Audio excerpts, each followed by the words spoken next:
주로 이제 흔한 건강 문제들 중심으로 해가지고 둘레 5가지 주제 가지고 일단 뭐 자가관리의 중요성이나 또 성 중심으로 좀 그리고 흔한 건강 문제들에 대해서 어떻게 대처를 해야 되는지 그 다음에 이제 우리가 소위 그 건강 신경 쓰면서 이게 건강 보충제 혹은 건강 기능식품 등에 대해서 굉장히 이렇게 요즘에 뭐 언론이나 이런 데 광고도 많이 나오고 또 많이 드시고 계시고 그런 문제들이 정말 효과가 있는지 좀 살펴보고요.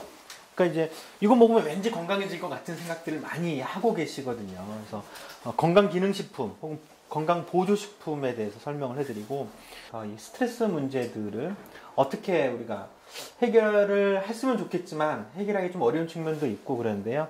그런 기본적인 스트레스에 대한 대처법들을 어떻게 해야 될지 그 다음에 이제 뭐 건강관리는 받으셔야 되지 않습니까? 그래서 건강관리는 어떻게 받는 것이 좋은 건지. 예, 이게 민간의료보험이나 이게 사보험 지출이 굉장히 많으시잖아요. 이것도 결국 건강과 연결되어 있는 건데, 요거 문제, 야, 이거 전략하는 방법이 있냐, 뭐. 물론 이것만 하더라도 한 2시간 이상 얘기를 해야 되긴 하지만, 여기서는 아주 짤막하게 정도로만 얘기를 좀 하겠습니다. 그래서 첫 번째, 자가관리의 중요성. 그러니까 어떤 사람이든지 내 몸에 이상 징후를 느끼지 않는 사람은 거의 없어요. 그러니까 이거는 이제 미국 연구인데 미국에서 한 그 지역사회에 한 1000명 정도가 있다라고 치면 이 1000명 중에서 내 몸이 좀 약간 좀 이상한데 어디가 좀 안 좋은데 이런 걸 느끼는 분들이 1000명 한 달 동안에 느끼는 경우가 한 800명 정도, 80%는 느끼는 거예요. 건강상의 이상 징후. 약간 두통이 생겼든, 뒷목이 뻣뻣하든, 몸에 뭐가 만져지든, 피부에 뭐가 났든 간에. 그러니까 800명의 건강상의 이상 징후가 나타나는 거예요. 그러면 이 건강에 이상 증후군이 있다라고 해서 그러면 다 병원에 가느냐? 사실 대부분 병원 안 갑니다. 그리고 갈 필요도 사실은 없죠. 실제 봤더니 800명이 내 몸이 약간 한 달 동안 좀 이상했어요 라고 느끼시는 분들 중에 그 중에 이제 이걸 병원 가야 돼 라고 생각하는 사람들은 갈까 말까 고민하는 사람들은 그 중에 또 327명 정도만이 병원 한번 가봐야 되나 이런 생각을 하는 거예요. 나머지 500명 정도는 뭐 이게 뭐 안 가도 되지 뭐 이렇게 넘긴다라는 거고 그 중에 이제 실제 한 200명 정도에서는 병원에 갑니다. 뭐 이 중에서는 고혈압 약 타러 가시는 분도 있겠지만 몸이 이상 증후가 있어서 병원을 방문하게 되고 또 그 중에 이제 일부 한 60명 정도에는 이제 우리가 전통적인 이 병원 말고 다른 미국 데이터이기 때문에 우리식으로 따지면 뭐 한의원이라든지 뭐 카이로프랙틱이라든지 뭐 이런 식으로 전통 의사 쪽으로 가지 않고 그냥 거기 병원비가 너무 비싸거든요. 미국에서는 그렇게 이용하고 실제 이제 병원에 이제 동네의원 말고 병원에는 이 중에 그러니까 800명 중에 겨우 한 20명 정도만이 병원 외래에 방문하게 되고 그 중에 13명 정도만이 실제 이제 응급실로 이게 내 몸이 많이 안 좋은데 이렇게 간다라는 거죠. 그리고 실제 이제 8명만이 입원을 하게 되고 그리고 종합병원 입원하는 경우에는 이제 지역사회 1000명 중에 1명 정도만. 그러니까 사실은 이게 이걸로 보면 이 정도인 거죠. 그러니까 800명 중에 문제가 있다라고 하더라도 그 중에 대략 한 800명 중에서 한 200명 정도? 나머지 600명 정도는 사실 굳이 병원에 가지 않아도 되는 문제들인 거죠. 근데 이제 여거에 대해서 이제 과도하게 집착하거나 걱정을 하게 된다라고 하면 이제 아까처럼 아까 이제 간단하게 얘기했던 것처럼 이건 뭐 건강 보조식품으로 해결한다든지 뭐 이런 식으로 하면서 넘기는 부분들이 많은데 대부분은 큰 문제는 아닌 겁니다. 그러니까 우리가 흔하게 느끼는 증상들 뭐 대표적인 게 그런 거예요. 두통. 약간 머리가 좀 아픈데 이 정도는 사실 약 안 먹고 넘어가도 상관없어요. 많이 아프면 그냥 타이레놀 정도 먹고 그래도 효과 없다, 이상하다 이럴 때 이제 병원에 가시면 되는 거고 대부분의 건강상의 이상 증후군 문제에 대해서는 대부분은 저절로 좋아지는 잠시 일시적으로 나타나다가 사라지는 문제가 사실은 대부분이고요. 실제 이제 병원에서 의료 서비스가 필요한 부분들은 그렇게 많지는 않아요. 근데 그러려고 하면 사실 일정 부분 자기 어떤 흔하게 발생되는 문제들에 대해서는 대처할 수 있는 또 그런 지식도 기본적으로 배우고 이래야 되는데 사실 우리나라에서는 어느 누가 그런 게 해주지 않죠. 내가 좀 이상한 증상이 있어. 그래서 네이버에 검색해. 전부 다 병원 가라고. 다 병원 가라고. 그리고 이상한 건강 보조식품을 뭐 이렇게 그쪽으로 연결해 주거나 이런 잘못된 건강 상식들이나 이런 것들이 너무나도 널려 있어요. 그래서 이제 실제 병원에 가는 사람들이 그러면 뭘로 주로 가냐? 이거 우리나라 데이터입니다. 이제 잘 안 보이실 수 있는데 가장 많이 가는 이유 1등 기관지염. 이거 사실은 그냥 감기라고 보시면 됩니다. 이게 이제 코드상으로 잡으니까 이러는데 몇 년 전에는 그냥 단순 감기였어요. 2등은 뭐 양방 기타 해가지고 온갖 것들로 좀 많이 가고, 그냥 급성 편도선염, 상기도 감염, 알레르기 비염, 그 다음 위염, 그 다음에 급성 인후염, 이것도 감기예요. 그 다음 고혈압, 결막염, 알레르기, 뭐 또 감기, 부비동염, 치은염, 이 치아가 안 좋아가지고 다 이런, 그러니까 사실은 뭐냐면 대부분 딱 보면 뭐냐면 그냥 감기라고 하는 걸로 대부분 병원에 가요. 거기 이제 무려 감기 극성 기관지염 하나만으로 1년 동안에 1,300만 명이 가는 겁니다. 그쵸? 둘레 1,300만 명. 나머지 또 이것도 감기고 다 하고 그러면 전체 국민들이 병원에 가는 대부분의 이유는 사실은 감기로 가는 거죠. 뭐 근데 이게 우리나라만의 특징이긴 해요, 사실은. 네네. 외국은 유럽에서 감기로 잘 병원에 안 갑니다. 미국도 안 가요, 병원으로. 많이 아플 때만 가는데요. 어찌됐든 이제 주로는 대부분 우리가 호흡기 질환들이 가장 흔한 건강상의 문제고 병원을 찾게 되는 문제들이고요. 그 뭐 몇 가지 뭐 피부병 뭐들이 있고 뭐 위염이라든지 이런 게 좀 일부 있는 정도인 거고, 사실은 병원에 가는 대부분의, 그러니까 단순 동네의원 가는 대부분의 이유는 사실 감기인 거죠. 근데 감기라고 하는 게 이게 참 어려워요. 어떻게 보면 너무나도 간단하고 이거는 약 안 줘도 그냥 저절로 좋아지는 문제이기도 하지만, 때로는 이게 아주 중한 병이, 중대한 진짜 중병이 생겼는데 그게 증상이 단순 감기로 대부분 나타나거든요. 어떤 병이든지 뭐 문제 생겼으면 열이 난다거나 뭐 이런 식으로 나타나는 경우가 많기 때문에, 그래서 우리가 흔히 감기의 증상은 보면 대부분은 뭐 콧물, 기침, 뭐 코막힘이라든지 목이 좀 아프고 이런 게 흔한 이제 감기 증상인 건데, 그런 정도 약간 미열 정도 있고 좀 가래 정도 나는 거는 사실은 그냥 무조건 감기라고 보시면 됩니다. 감기 증상. 근데 이제 이런 감기 가지고는 사실 감기라고 하는 거는 그런 얘기 있잖아요. 약을 먹으면 일주일 가고 약을 안 먹으면 7일 간다고. 뭐 이런 얘기가 있는데, 그러니까 뭐냐면 감기라고 하는 건 어차피 대부분 90% 이상이 바이러스예요. 바이러스이기 때문에 요즘 뭐 감기 가지고 항생제 얼마나 처방하느냐 가지고 의료기관 순위까지 쫙 나오거든요. 모든 정보들이 나올 정도로. 그러니까 감기에는 사실은 항생제를 쓰면 안 되는 거죠. 그리고 감기는 그냥 다 저절로 좋아지는 거예요. 다. 어차피 일주일 지나면 좋아지는데 문제는 그 사이 동안에 귀찮거든. 콧물 나고 맹맹하고 미열도 있고 그러니까 업무 집중하기도 어렵고. 그래서 이제 약을 먹는 거죠. 그래서 의사들이 열나면 해열제 주고, 아프다고 하면 진통제 주고, 가래 기침한다 그러면 약간 기침 없지 않은 코프 시럽이라든지 이런 거 주고, 가래 난다고 하면 가래 조금 묽게 만드는, 그게 전부예요. 그리고 저절로 좋아져. 다. 그러니까 사실은 감기 가지고는 우리가 의료기관을 굳이 이용할 필요가 없어요. 애들도 마찬가지예요. 근데 애들은 조금 달라요. 애들일 경우에는 어떤 문제가 되냐면 애들은 다 감기예요, 그냥. 사실 문제가 생기면 대부분 다 감기 아니면 장염이거든요. 아니면 몇 가지 이제 바이러스 때문에 피부에 발진 같은 거 생기는 전염성 질환, 뭐 수두라든지 뭐 이런 것들이 좀 발생이 되는 건데, 어른들은 일반적인 단순 감기에서는 약간의 미열 정도밖에 안 납니다. 미열. 근데 이제 애들 같은 경우에는 조금만 감기 걸려도 열이 확 뜨죠. 순식간에 39도, 40도 금방 올라가거든요. 그러면 이제 엄마들이 난리가 나죠. 이거 큰일 났다.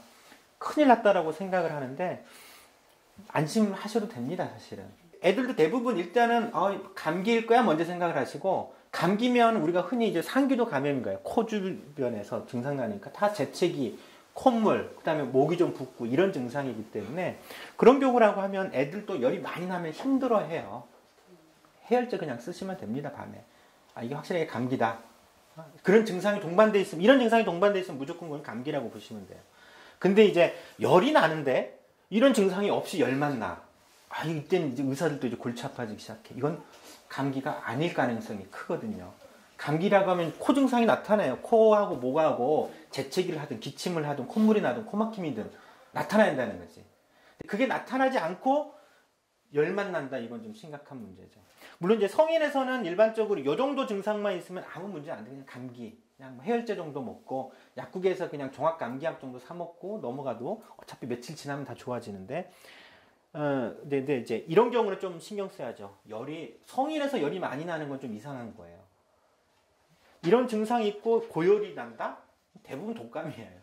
사실은 독감이고 가슴 통증이라든지 숨이 찬다거나 쌕쌕거린다거나 이런 경우라고 하면 단순 감기가 아닌 거죠. 이 정도는 걱정 없지만 이 정도는 좀 신경을 써야 되죠. 그리고 어쨌든 감기 증상이나 뭐 하더라도 좀 약 먹고 약국에서 간단하게 자기가 자가 관리로 해결할 수 있는데 이상하게 일주일 이상 증상이 이거는 조금 이상하기 때문에 그럴 때는 진료나 이런 걸 꼭 받아보셔야 됩니다. 대부분의 감기는 일주일 이내 일반적으로 한 3, 4일 정도 앓고 넘어가는 경험 다 해보셨잖아요. 그렇죠? 그 정도 지나가면 넘어가요. 약을 먹든 안 먹든 무조건 좋아지는 겁니다. 근데 이제 잠시 힘드니까 그때 이제 해열제나 이렇게 약을 먹는 데 불과하고 아이들 같은 경우는 열은 사실 워낙 잘 나기 때문에 감기 증상이다라고 명확하게 한다라고 하면 밤에 막 응급실 가고 그러면 거의 밥 못 자고 그냥 그렇잖아요. 그러니까 그러실 필요 없이 뭐 해열제 정도 쓰고 좀 지켜봐도 충분합니다. 그래서 상비약 정도로는 기본적으로 해열제라든지 이런 것들은 갖고 계시는 게 좋을 거고. 근데 이제 애가 열이 날 때는 근데 이제 정말 문제가 있는 경우가 있어요. 문제가 있는 경우에는 이제 그런 거죠. 이런 거예요. 처지거나 보챌 때 이런 증상이 있다라고 하면 문제가 돼요. 그러니까 저도 이제 가끔 이제 친한 분들한테 이제 제가 이제 내가 만드는 목지가 하는데 거기 이제 오건호 선생님이라고 가끔 이제 애가 이제 열이 난다고 전화 와요 저한테 밤에 12시 다 돼가지고 김정민 선생님 열 나는데 우리 애가 열이 많이 나는데 어떡하지? 이라고 물어보면 제가 딱 먼저 물어보는 게 애 잘 놀아요? 저녁 잘 먹었어요? 그 정도면 괜찮아. 잘 먹고 잘 놀아. 그럼 해열제 주세요. 하고 난 넘기거든요. 그게 뭐냐면 애들은 성인하고 약간 다르게 자기가 정말 몸에 심각한 문제 그리고 많이 아파하면요 애가 처져요. 활동량이 떨어지는 거지. 잘 안 먹죠. 네? 그런 방식으로 나타나요. 물이나 이런 것도 잘 먹지도 않고 애가 처져. 이건 심각한 문제. 이때는 한밤중이라도 그냥 무조건 병원에 데리고 가는 것이 맞습니다. 그런 경우라고 하면 애들은 단순 감기보다는 감기 합병증이나 이런 게 생겼을 가능성이 커요. 폐렴이라든지 심한 모세기관지염이라든지 이런 것들이 생겼을 가능성이 큰 거죠. 물론 뭐 경련이나 뭐 이렇게 열나면 뭐 심각한 문제인 거고 주로는 이제 그런 애들 같은 경우는 그런 식으로 판단하면 평상시 애가 감기 걸렸어도 애들은요 약한 감기는 좀 걸려도 잘 놀아요. 잘 놀고 잘 먹고 근데 열나고 좀 재채기 기침 좀 하는 정도 이 정도에서는 크게 사실은 문제되지는 않는다라는 거죠. 뭐 일반적으로 이제 감기는 너무나도 흔하고 1년에 전 국민이 평균적으로 서너 번은 다 걸려요. 애들은 막 1년에 하면 10번씩도 걸리거든요. 뭐 그때마다 거의 애들은 약 먹고 막 항생제 달고 막 이렇게 사는 애들이 있는데 그럴 필요 없고 중요한 게 이제 이런 가족 내에서도 이제 애가 감기 걸리고 내가 감기 걸렸을 때 애한테 전염될 게 참 걱정되잖아요. 그게 이제 뭐 독감일 때도 그러는 거고 신종플루 돌았을 때도 참 그게 제일 걱정이 됐었던 거고 요즘엔 결핵이나 이런 것도 워낙 많기 때문에 기침 예절이나 이건 꼭 알고 계셔야 됩니다. 별거 아니에요. 기침 예절이라는 게 다 호흡기 전염병은 기침할 때 가래에서 튕겨나갑니다. 이 가래에서 튕겨나가는 게 보통 한 1.5m 튕겨나간다고 하거든요. 그 범위 내에 있으면 직접적으로 기침할 때 나오는 분말로 의해서 전염이 되는 거고, 그리고 대부분은 이제 기침하고 이럴 때 이제 손이나 이런 게 이제 다 문고리에 묻고 어디에 묻고 하다가 다른 사람이 만지거나 가족 내에 이렇게 직접적으로 손으로 해가지고 직접 접촉되기 때문에 그 두 가지만 잘 지켜도 거의 대부분 예방할 수가 있습니다. 그래서 기침을 할 때는 항상 수건으로 이렇게 가리고 한다. 이게 수건이 없으면 손으로라도 이렇게 해가지고 돌려서 기침을 한다는 게 기본적인 거고, 그리고 나서 손은 항상 씻는다. 그리고 내가 감기에 걸렸으면 가능한 마스크를 착용하고 가는 것이 그냥 남들한테 전파되는 걸 좀 막는 효과가 있고, 그 다음에 손은 항상 자주 씻을 것. 특히 감기 걸렸을 때, 감기 안 걸렸을 때라도 손은 씻는 게 좋고요. 손은 반드시 비눗물에 씻는 것이 가장 좋습니다. 비누하지 않고 이제 씻는 거는 균이 내 손에 묻어 있더라도 별로 이렇게 다 떨어져 나가진 않거든요. 근데 비누에만 하면 괜찮아요. 애들 상처나 이런 거 났을 때도 제일 좋은 거 소독약 없어도요. 그냥 비눗물로 하시면 됩니다. 비눗물 이렇게 해가지고 상처 해가지고 흙에 딱 이게 상처가 나면 이 흙이 묻잖아요. 흙에는 온갖 균들이 다 균덩어리예요. 균덩어리. 그래서 그 상태에서 소독만 하고 하는 것보다는 소독약이 있더라도 그 전에 먼저 이거 상처를 깨끗하게 씻어줘야 돼요. 흙이나 이런 것들. 그래서 제일 좋은 건 비눗물로 씻기고 그 다음에 소독약 있으면 소독약하고 꺼지로 붙이는 형태로 하면 되는 거죠. 항상 손 잘 씻는 건 아주 중요합니다. 그 다음에 종종 이제 배가 아픈 것도 워낙 흔하기 때문에 물론 대부분은 장염입니다. 장염이긴 하지만 성인들은 요즘에 워낙 스트레스 때문에 위험이 워낙 많아요. 속쓰림이라든지 소화불량 이 정도는 사실 그렇게 크게 문제되지는 않고 그냥 가벼운 정도라고 하면 그냥 뭐 약국에서 약만 사드셔도 되고요. 근데 이제 잠시 그런 게 아니고 지속적으로 그렇다라고 하면 내시경이나 이런 건 받아볼 필요는 있고 뭐 가장 흔한 위장장애예요. 역류성 식도염. 요즘에 역류성 식도염도 굉장히 많고. 근데 이제 문제는 그거지. 배가 증상이 있고 배가 아프고 그랬을 때 이게 의사가 보는 건 두 가지예요. 딱 환자가 배가 아프다 해서 오면 둘 중에 하나를 먼저 감별해야 되는 게 이 환자를 수술해야 될 병인 건지 아니면 약 주고 그냥 보내야 될 병인지 인 거거든요. 수술할 병 놓치면 그건 난리가 나거든요. 배가 아픈데 수술할 병은 대부분 그냥 맹장염이라고 보시면 돼요. 맹장 어디 있죠? 오른쪽. 네, 오른쪽 아래. 극히 드물게 왼쪽에 있는 사람들이 있는데 그건 몇백만 명 중에 아마 한 명 정도 될 겁니다. 장이 안 돌아가가지고 생기는 건데 일반적인 복부 증상이 있을 때는 배가 아픈데 단순하게 배 좀 조금만 아프다가 말면 그건 큰 문제는 없어요. 일반적으로 변비라든지 단순 위염인 경우가 많은데 배가 아프면서 이제 열이 난다. 그럼 뱃속에 뭔가 염증이 있다라는 거예요. 위염 때문에 식도염 때문에 혹은 단순 위궤양 때문에 절대 열 안 납니다. 열 난다는 건 뭔가 염증이 있는 거거든요. 또 이렇게 심하게 토한다든지 그리고 배가 너무 아프다거나 이런 거는 이제 위험 신호기 때문에 조심해야 되겠죠. 그리고 변 색깔 봤더니 피가 묻어 나온다거나 내지는 너무 까맣다거나 변이 까만 것도 피가 나오는 겁니다. 선짓국 생각하시면 될 것 같아요. 그래서 우상복부가 아프다. 요거는 굉장히 위험 신호입니다. 왜냐하면 여기는 쓸개가 있고 췌장 쪽도 있고 이렇게 담도 간이 있기 때문에 위험 신호고 우하복부 통증은 이거 이제 맹장을 먼저 감별을 해야 되기 때문에 이런 정도인 거고요. 기본적인 이제 흔한 게 결국에는 이제 감기라든지 상기도 감염, 그 다음에 이제 복부 쪽에 문제들이 대부분의 문제들이고요. 이런 경우는 자기가 집에서 자가관리만 잘 하더라도 사실은 굳이 이제 병원에 가지 않더라도 해결할 수 있는 문제. 또 그런 문제는 또 다 좋아진다라는 거예요. 저절로 좋아지는 병이에요. 대부분 감기나 단순 복통이나 이런 거 역시도 대부분 시간 지나면 저절로 좋아지는 병은 좀 아팠는데 좀 괜찮네? 이건 그냥 괜찮은 거예요. 어떤 문제 아시겠죠? 근데 정말 문제 있다라고 하면 이게 좋아지지가 않죠. 계속 아프거나 증상이 더 심해지거나 새로운 증상이 더 시작이 되는 거예요. 그런 방식으로. 그러니까 맹장염 같은 경우도 전형적인 건데 초반에는 여기가 안 아파요. 우하복부 안 아프고 처음에는 이제 배꼽 주변 애매모호하게 아프거든요. 열도 안 나고. 그래서 좀 대부분 이건 별거 아니다라고 생각을 하죠. 의사들도 여기에 이 정도만 증상만 오면 맹장 놓쳐요. 근데 이제 그 다음에 조금은 이제 한 10시간이나 24시간 지나면 이제 통증이 우하복부로 내려가요. 그리고 조금씩 더 심해지고 그때부터 열도 나기 시작해요. 맹장이 전형적인 게 아프다가 괜찮아진다? 그럼 맹장 아니에요. 무조건 나빠져요. 그리고 이 48시간이 지나면 거의 터지기 직전에 이제 뺑뺑하게 왔다가 터지거나 터지기 직전에 오거나 이런 방식으로 되거든요. 그러니까 그건 이제 진짜 문제가 있는 병이 있으면 악화되죠. 계속 나빠져요. 모든 건강기능식품은 효과가 없습니다. 의학적인 효과가 없어요. 어떤 건강보조식품이든지 효과는 전혀 없다. 근데 이제 많은 사람들이 이게 비타민 E가 항산화 효과가 있고 항노화 효과 있고 치매도 예방이 된대라는 식으로 많이 알려져 있는데 그런 효과 전혀 없다라는 거. 몇 가지 이제 흔한 것들만 이제 영양 보충제로 워낙 많이 팔리고 애들한테도 많이 먹이지 않습니까? 우리나라 성인들이 이 소위 영양제나 건강기능식품 복용하고 있는 확률이 한 20%입니다. 전체 국민의 20%가 먹고 있대요. 미국은 더 많이 먹고 있어요.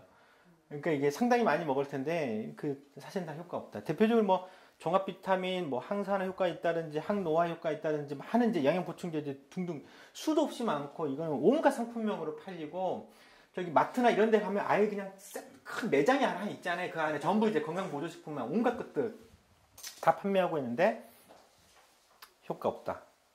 오메가3 효과 없습니다. 효과 없고 글루코사민 관절 아프다고 어르신들도 글루코사민 진짜 많이 드세요. 효과 없습니다. 결론 이제 효과 없다. 심플하게 정리하시면 됩니다. 모든 건강 보조식품 효과 없다. 관절이 아프신 어르신들이 글루코사민 먹으면 30%가 좋아진다라고 해요. 이제 이거 먹고 나았다라고 얘기해요. 근데 똑같이 이제 관절염 있으신 사람들한테 이거 글루코사민이에요 라고 해가지고 약을 주는데 가짜 약을 주죠. 밀가루 담아가지고 준단 말이에요. 그 사람도 똑같이 30%가 나 이거 먹고 좋아졌어요 라고 얘기해요. 그랬을 때 그 약은 효과가 없는 거예요. 비교의 우위로 해가지고 명확하게 있다라고 봐야 되는 거거든요. 근데 그건 뭐냐면 심리적인 요인, 그걸 이게 플라세보 효과라는 거예요. 그러니까 긍정적인 효과가 있어요. 플라세보라고 하는 게 내가 이거 먹으면 좋아질 것이다라고 하는 기대 심리를 갖고 있다라고 하면 심리적으로 편안해지는 효과가 있고 거기에 대해서 예민해지거나 스트레스 자체가 좋아지는, 풀어지는 효과가 있기 때문에 또 좋아지는 효과가 있는 거죠. 또 대부분의 관절염은 나빠졌다, 좋아졌다 이게 해요. 웩스웨인 한단 말이죠. 그러니까 아플 때 먹으면 어차피 시간 좀 지나면 또 좋아져. 근데 그 약 때문에 좋아지는 거라고 생각을 하는 거죠. 오비 일학인 거죠, 사실은. 네? 그런 측면이라는 거예요. 그래서 최근에 이제 이런 것들이 이제 미국에서도 너무 이 건강보조식품이, 그러니까 미국이 의료비가 너무 비싸다 보니까 너무나도 많은 사람들이 병원 대신에 이런 빅마켓이나 이런 데에서 이제 그냥 사 먹는 거예요. 건강보조식품 뭐에 좋다라고 하는 것들. 그래서 이제 미국에서 연구를 많이 하는 것들이 나오는데 다 효과가 없다라고 나오고 있습니다. 이렇게 뭐 대표적 종합 비타민이나 이런 건 질병 예방 효과 전혀 없는 걸로 이미 다 연구로 이제 굉장히 많은 연구를 하고 있어요. 실제 효과가 있나 없나. 근데 다 효과가 없다. 그리고 일부 비타민은요, 오히려 폐암이라든지 방광암을 유발하기도 해요. 또 비타민 E 중에서 항산화 효과가 있는 거는 이건 심혈관 질환을 예방하는 효과가 있을 거다라고 기대했었는데 오히려 정반대 결과가 나오게 돼요. 오히려 심혈관 위험도를 높이기도 해요. 그러니까 사실은 근데 비타민이라고 하는 건 우리 몸에 필수적인 성분이지 않느냐. 근데 이걸 왜 보충했을 때 오히려 나쁜 영향이 나타나지라는 거에 대해서는 사실 미스테리인 측면들은 있는데 일반적으로 이제 그 비타민이라고 하는 것은 사실 우리 몸에 반드시 필수적인 그 성분이긴 하지만 사실 극히 미량 정도만 필요해요. 그러니까 많이 먹게 되면 이건 다 사실은 다 배설이 되고요. 때론 너무 많이 먹게 되면 오히려 이제 나쁜 영향을 미칠 수 있다라는 거죠. 그래서 일반적으로 뭐 비타민제 같은 경우로 뭐 이렇게 먹이느니 그냥 과일이나 야채, 생선을 드시는 게 낫다라는 거죠. 일반적인 같은 돈이면 그냥 신선한 제철에 나는 과일들 정기적으로 먹는 것이 제일 좋다라는 거예요. 그 정도라도 충분하다. 그리고 이 비타민이나 이런 조그만 미네랄 이런 것들은 우리가 기본적인 정상적인 식사만 하게 되면 하더라도 충분히 섭취 다 해요. 따로 보충할 이유가 전혀 없어요. 따로 보충이 필요한 경우에는 어떤 경우냐면 임신 초기에 이제 엽산하고 그리고 철분제 정도는 임신 때 정도는 보충을 해주는 게 필요하고 그리고 그 외에 이제 나중에 60세가 넘어가지고 골다공증이 있을 때, 뭐, 그때서야 이제 비타민 D라든지 칼슘 정도, 그 골다공증이 더 진행되지 않게, 먹는 정도인 거예요. 애들한테도 전혀 따로 이제 먹일 필요는 사실 전혀 없어요. 이미 그건 다 연구 결과로 이미 다 나오고 있습니다. 특히 이 양반이 이제 명승곤, 저처럼 이제 가정학과 의사인데, 이 양반이 이제 그런 외국의 연구 논문들을 종합적으로 해가지고 많이 요즘에는 이제 언론에 많이 나오고 있죠. 뭐 온갖 것들 지금 내가 좀 이게 잘 안 돼서 그렇긴 한데 뭐 광고나 이런 거 보면 이게 굉장히 많아요. 언론사에서 나오니까 뭔가 있어 보이잖아요. 잘 보면 전부 다 상품 광고 이거 뭐에 좋다 해놓고 상품 광고 이건 다 로비 받아가지고 돈 받고 써주는 기사들. 그러니까 건강기능식품 회사들이 워낙 많고 이거를 판매해야 되니까 이게 건강에 좋다라고 하는 믿음을 줘야 되거든요. 얘네들은 데이터가 없어요. 이게 건강에 좋다라고 하는 데이터는 야, 비타민이 우리 몸에 꼭 필요한 거야. 꼭 필요한지 알잖아. 그러니까 먹어야 돼. 그럼 건강에 좋아져. 이런 건데 실제 전혀 그렇지 않다라는 거예요. 그래서 그렇게 돈을 막 몇만 원씩 뭐 쓸 필요 없다. 뭐 셀레늄부터 시작해가지고 뭐 수도 없이 많아요. 저도 잘 성분 모르는 게 항산화 효과가 있다, 뭐 항노화 효과가 있다, 항치매 효과가 있다 이런 식으로 해가지고 나오는데 다 효과는 없습니다. 특히 이제 암 환자들이 이제 많이 또 먹거든요. 암에 효과가 있다라고 하는 거 무슨 채소 같은 거 뭐 갈아가지고 먹기도 하고 그러는데 그런 것도 효과는 없습니다. 그냥 모든 건강 보조식품은 효과가 없다. 그리고 개념 자체가 그래요.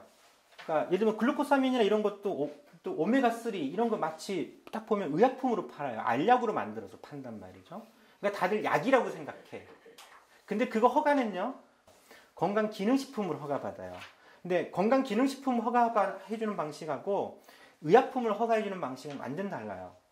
의약품으로 정식으로 등재되는 건 의사가 처방해주는 건데 이 의약품이 효과가 있으려고 하면 반드시 임상 데이터에서 효과가 있다는 거를 데이터로 증명해야 돼. 임상연구 통해서. 그래서 그 약을 개발하려고 하면 기본적으로 10년 이상이 걸려요. 많이 실패하기도 하고.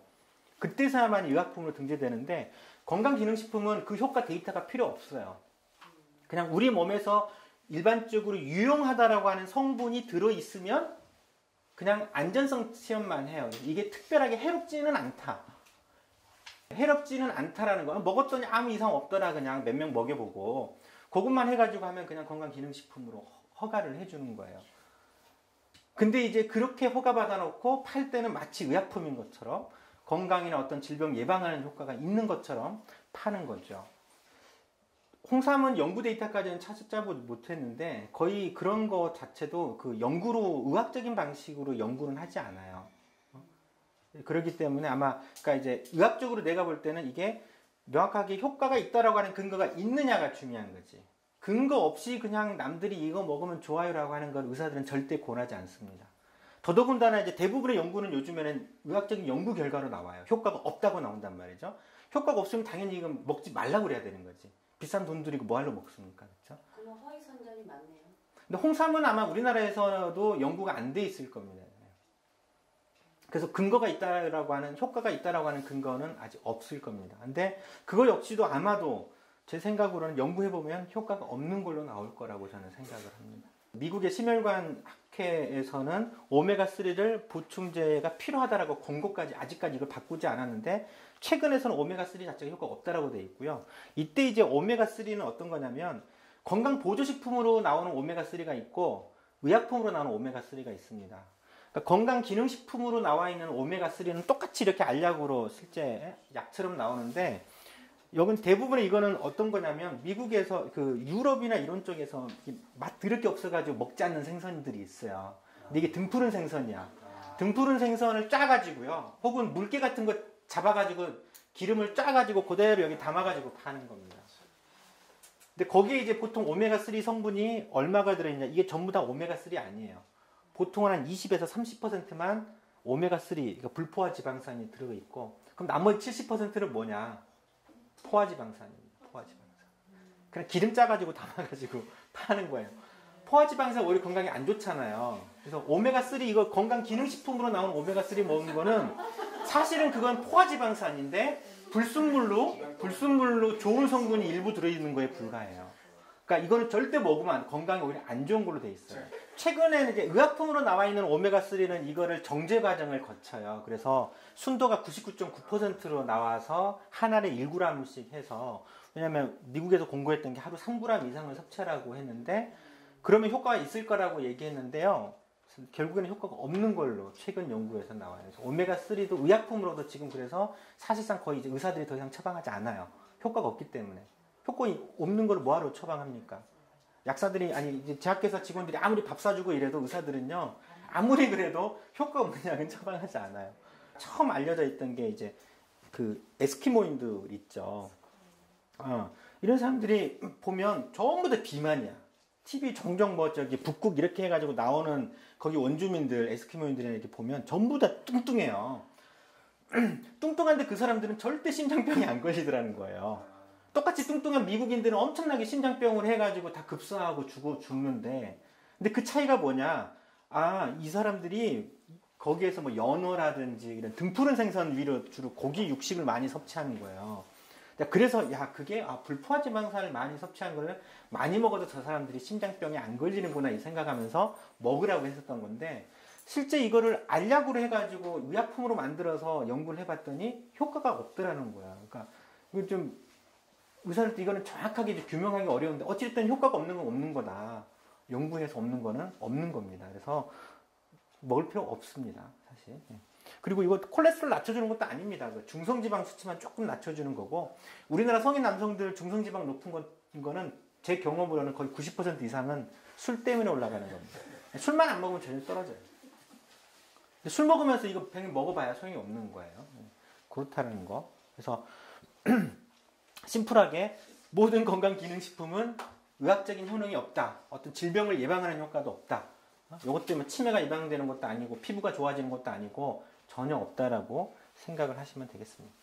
포화지방산이 안 좋은 거 아시죠? 네. 불포화지방산이 좋은 거지 않습니까? 포화지방산은 특징이 뭐냐면 덩어리로 이루어져 있어요. 더 딱딱해, 기름이. 불포화지방산일수록 흐물흐물하게 금방 녹아요. 그러니까 고등어회 드셔보셨나요? 고등어회 딱 썰어놓으면 그 표면에서 쭉쭉 올라와요. 참치 같은 거 드시면, 참치도 등푸른 생선이잖아요. 썰어놓으면 그 위에 기름이 막 물처럼 쭈글쭈글 흘러내리지 않습니까? 그게 불포화지방산이에요. 그게 몸에 더 좋은 지방산이라는 거고, 포화지방 제일 나쁜 게 이제 소고기. 소고기에 있는 그 등심의 그 마블링이라고 하는 것이 사실은 제일 안 좋은 거예요. 그래서 우리가 섭취를 할 때 그냥 상대적으로 불포화지방산이 몸에 더 좋은 거죠. 포화지방산이 심혈관 위험을 더 높이는 건 분명한 사실이기 때문에 가능하면 불포화지방이 많이 들어있는 거를 드시는 게 좋죠. 육지에 사는 우리가 흔히 먹는 것 중에서는 제일 안 좋은 게 이제 저거 소고기 기름이 제일 안 좋고, 그 다음에 돼지고기, 돼지고기가 안 좋고, 그 다음 닭고기. 물론 닭고기는 기름이 거의 없으니까 주로 살코기 위주로만 먹으니까 괜찮고, 그 다음 제일 나은 게 오리고기인 거죠. 오리고기가 그냥 조금만 구우려고 해도 기름 쫙 빠지잖아요. 그게 불포화지방산이 많기 때문에 그런 특징이 있는 겁니다. 이게 포화지방산을 선택하냐 불포화지방산을 선택할 거냐는 상대적으로 그런 일반적으로 덜 해로운 것들을 선택하는 개념으로 생각을 하셔야지, 이걸로 먹을수록 더 어떤 건강상에 더 이득이 있다 이런 건 아니에요. 예를 들면 아무리 불포화지방산 많이 먹더라도 많이 먹을수록 좋은 게 아니라는 거지. 그럼 콜레스테롤 올라가요, 무조건. 뭐 스트레스 안 받는 사람들이 없죠. 스트레스 받으면 다들 열받아, 뚜껑 열린다, 이런 식의 표현들을 하는데, 스트레스라고 하는 거는 모든 사람들이 하루에도 수십 번, 또 내가 인지를 하든 인지하지 않든 간에 우리는 항상 스트레스 놓여져 있는 거고요. 우리가 사는 이 주변의 생활 환경 조건에 내가 놓여 있는 것 자체가 사실은 스트레스이기 때문에 그 속에서 상호관계가 이루어지는 모든 것들이 사실은 다 스트레스인 거죠. 그래서 사실은 삶 자체가, 사는 것 자체가 스트레스이기 때문에 스트레스로부터 벗어나긴다는 거는 사실은 불가능하죠.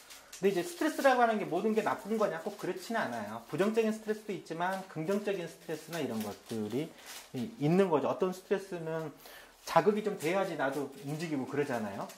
누가 좀 글 써달라고 해야 나도 이제 고민하고 내 생각을 정리할 기회를 갖는 것처럼 그렇다라는 거고요.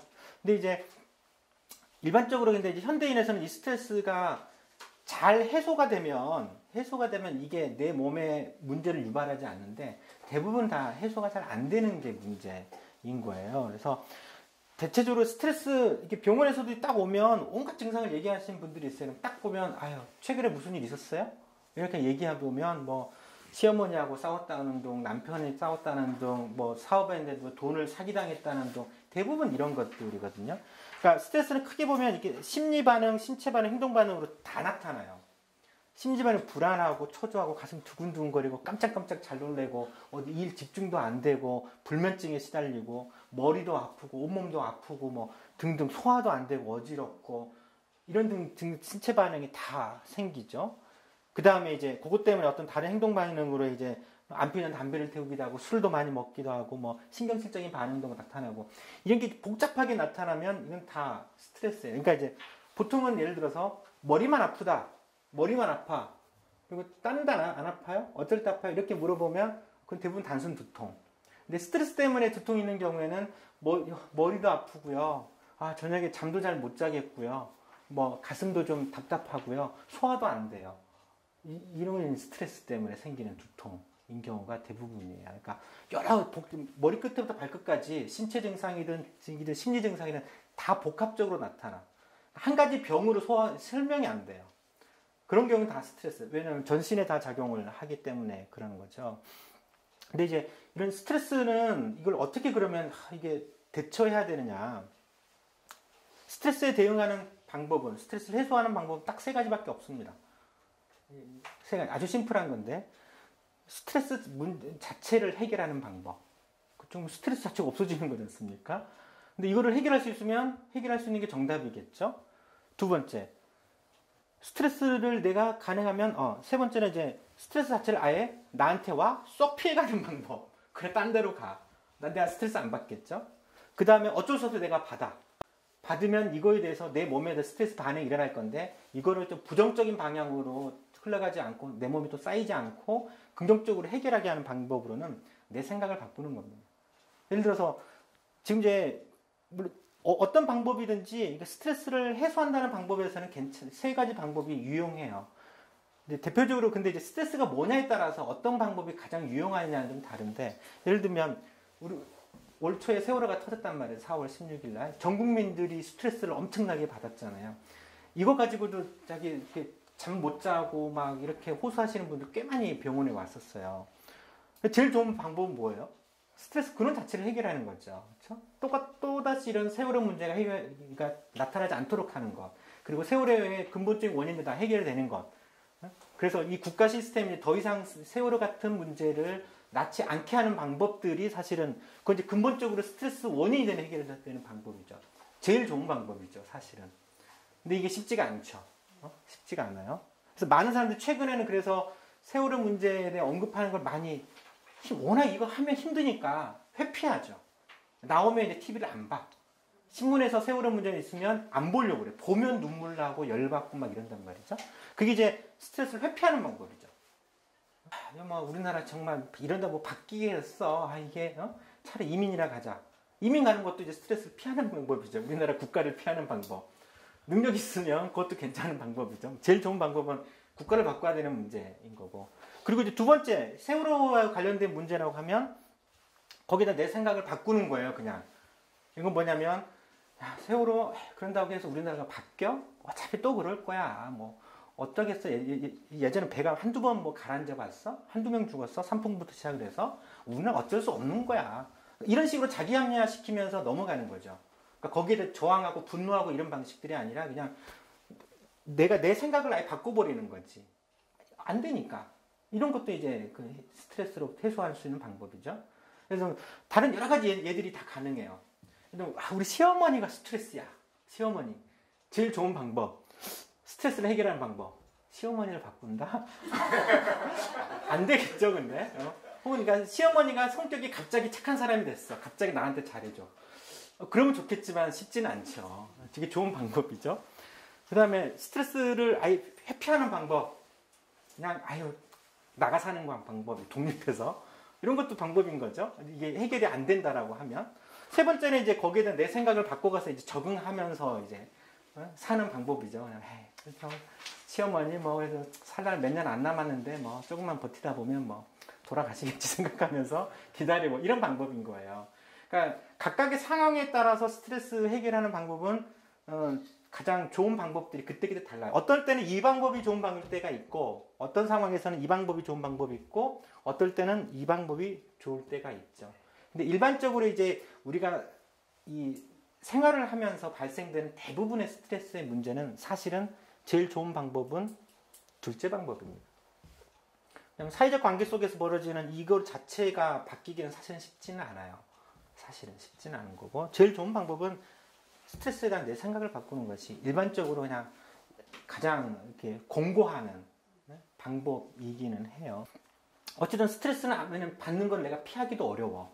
스트레스 자체도 해결이 안 돼. 근데 결국에는 나는 살아야 되지 않습니까? 이 스트레스 받고 이 상황 속에서 계속 분노하고 좌절하고 막 하면 내 몸이 망가져. 내 정신이 망가진단 말이죠. 이거를 극복을 해야죠. 그렇게 내 몸을 놔둘 수는 없기 때문에. 그래서 일반적인 스트레스에서는 스트레스에 대한 내 생각을 바꿔라. 네 생각을 바꾸라고 할 때는 어떤 거냐면 거기에 대해서 분노하지 말라고 그래요. 분노하는 거는 우리가 그러니까 감정적으로 대응을 하지 말라고 해요. 감정적으로 대응하게 되면 이 관계가 더 나빠진단 말이죠.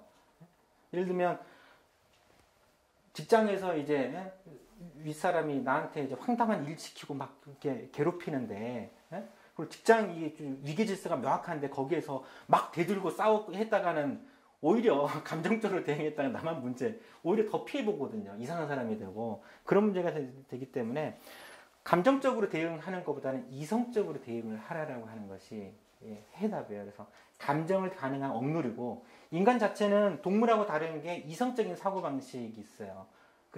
이게 이성적인 판단을 할 수 있고 거기에 대해서 사고하고 해결할 수 있는 방안들을 내올 수가 있는 거거든요. 그게 이제 이 전전두엽이라고 하는데 일반적으로 스트레스에 관련된 것들 보면 다 전전두엽을 활용하라는 얘기가 이성적으로 판단하라는 거예요.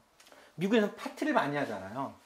근데 이웃에서 평소에는 좀 친절하고 우호적인 이웃이었는데 파티를 아주 서로 소란스럽게 하고 있는데 밤새도록 해. 근데 나는 일찍 자서 내일 새벽에 출근을 해야 돼. 막 승질이 확 나잖아요. 그럼 어떻게 대처해야 될까? 여기서 감정적인 대응이 있고 이성적인 대응이 있는 거예요. 감정적인 대응이 있으면 경찰 부른다. 경찰 부르면 신고하는 거지. 이건 굉장히 감정적인 대응인 거고 그게 그렇게 실제 된다라고 하면 뭐 그게 이제 잠시 진정은 될 수 있겠지만 이웃하고 관계는 완전히 깨져버리는 문제가 그렇게 기결될 수 있겠죠. 그리고 야 조용해 뭐 소리 지르는 방법도 있겠지만 일반적으로 미국의 이게 정신과 의사들이 공부해주는 방법은 뭐냐면 C 나오는 뒤쪽으로 아래쪽으로 가는 거예요. 아예 내일 일찍 피곤하게 해도 그냥 저녁에 가서 즐기는 거지. 파티를 가서 차라리 아예 어차피 저거 쟤네도 어차피 새벽까지 즐기게 돼 있는데 내가 막 승질 내봐야 소용없으니까 아싸리 그냥 즐긴다. 이런 것도 하나의 중요한 게 그런 냉정한 굉장히 이성적인 판단으로 오히려 즐겁게 이제 이걸 넘기는 거죠. 또 하나 두 번째 얘기가 그런 거예요. 직장에서 아주 힘들게 퇴근을 했어. 너무 피곤해. 근데 집에 이제 남편과 아이들이 저녁이 뭐냐고 물어본단 말이죠. 근데 난 힘들어 죽겠는데 둘이 TV 보고 있으면서 여보 저녁 이런 식으로 한단 말이죠. 갑자기 승질이 확 날 수 있겠죠. 그렇죠? 이때 그럼 어떻게 대처를 해야 돼? 그런다고 내가 얼마나 힘들고 아는데 막 잔소리 퍼부으면서 둘이 일찍 있으면 둘이 미리 좀 도와주면 안 되냐 이런 식으로 이게 하다 보면 또 문제가 생길 수도 있단 말이죠. 그럴 때는 차라리 감정적으로 대응하는 방식이 아니라 이성적인 대응. 나 너무 피곤하고 그랬는데 내가 저녁 지금 해주기 너무 힘들어. 아예 그냥 그러면 회식을 합시다라고 제안할 수 있는 거지. 이런 게 이제 그 관계를 남편이나 아이하고 관계도 깨지 않고 이성적이고 나 역시도 힘들지 않고 합리적으로 해결할 수 있는 방법인 거죠. 그러니까 그게 이제 감정적으로 대응하면 이게 그냥 스트레스가 되고 남편하고 싸우게 되는 문제지만 이성적으로 좀 사리 판단을 해서 해결하는 방법을 찾는 거죠. 그러면 이제 이게 부부 싸움으로 번지지 않고 그냥 화목하게 외식하는 걸로 해결할 수 있다라는 거죠. 세 번째도 이것도 뭐 비슷한 겁니다. 유선 방송을 신청하는데 이게 안 나와. 툭 하면 고장나고 세 번째나 그렇단 말이죠. 그래서 유선 방송 회사에 전화를 걸어서 뭐라고 해. 이거 도대체 뭐냐 당신들 서비스 개판이야? 니네들 뭐 욕하고 막 이런 사람들 있겠죠. 감정적인 대응을 하면 이렇게. 근데 그런다고 좀 내 마음이 편해지나요? 물론 잠시 쏟아부르고 나면 편할 수 있겠지만 그렇지 않거든요. 상대방은 또 그것 때문에 갑자기 바가지 욕을 얻어먹고 그러면 이 감정 노동하는 사람 입장에서는 또 생각을 해본다라고 하면 그 사람도 또 힘들어지는 거죠. 그래서 이때는 차라리 그냥 뭐 당장 고쳐질 문제도 아니지 않습니까? 뭐 서비스 부른다고 내일이나 모레 며칠 더 걸릴 거고 그러니까 아싸리 그냥 그냥 책을 다른 책을 TV 포기하고 그냥 포기하고 그래 평소에 몸이 있던 그냥 책 읽고 이런 식으로 넘기는 거예요.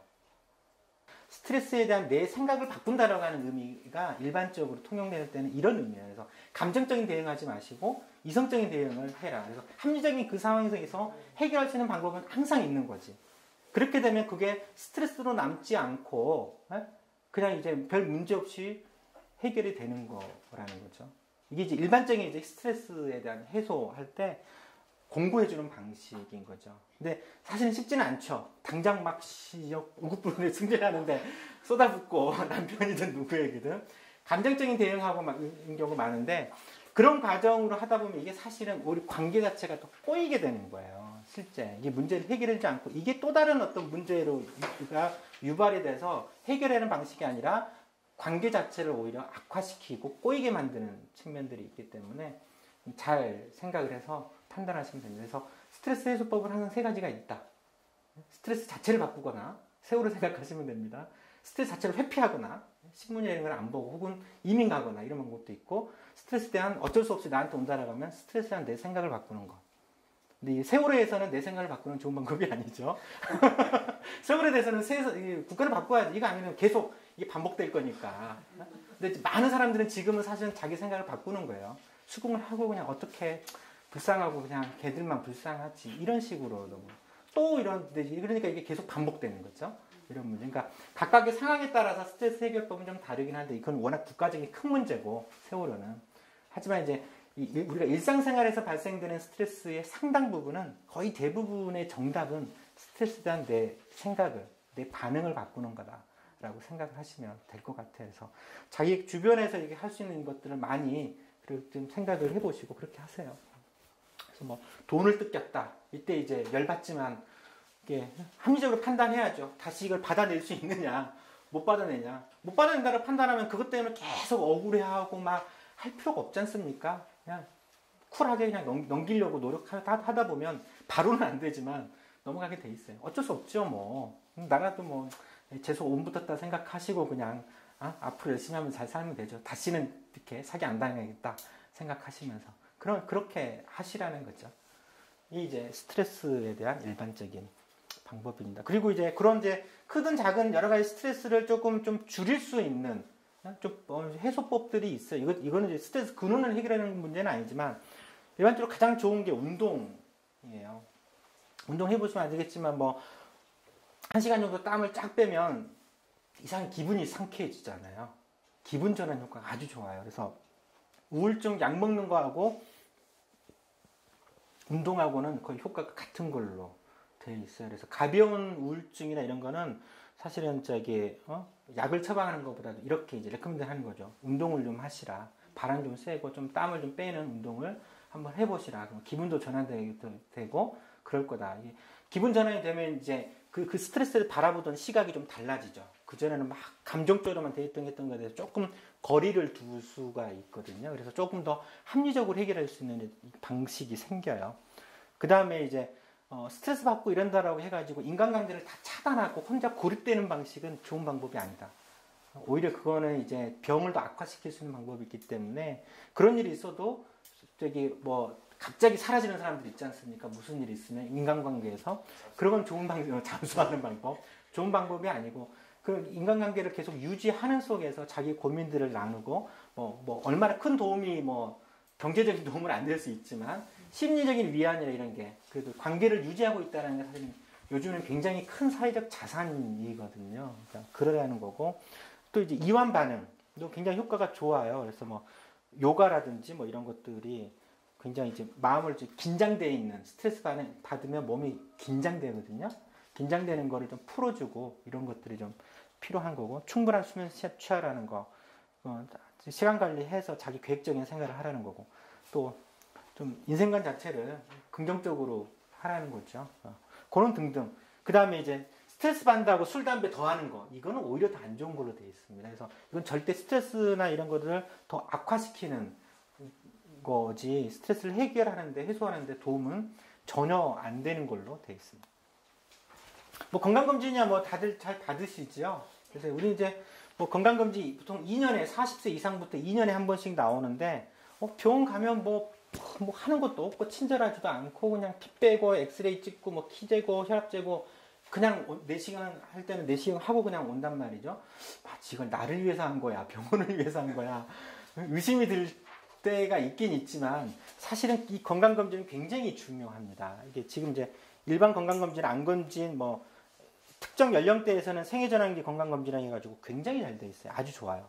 애들도 지금 하고 있고, 뭐 그다음에 뭐 이제 비싼 돈 들이고 뭐 기본 뭐 5, 60만 원 뭐 드리고 이제 심지어 몇백만 원까지 하는 건강검진도 있고 그런데 요건 사실 할 필요가 없습니다. 2012년 데이터일 텐데 2012년도에 우리나라 전체 사망자가 한 27만 명 정도가 사망했습니다. 지금 태어난 애들이 지금 한 43만 명, 45만 명 정도 태어나고 있고 매년 27만 명이 사망하고 있어요. 근데 사망하는 사람들이 1년이 지나면 올해 27만 명 죽었으면 내년에 28만 명 죽고 내후년에 30만 명 죽고 이런 식으로 사망자가 이제 올라가고 있거든요. 그 이제 죽는 사람들이 뭘로 죽느냐를 봤더니 한 4분의 1 가까이가 암으로 죽습니다. 1번이 암, 제일 압도적으로 제일 많을 거예요. 그 다음에 이제 뇌혈관 질환, 심장 질환이에요.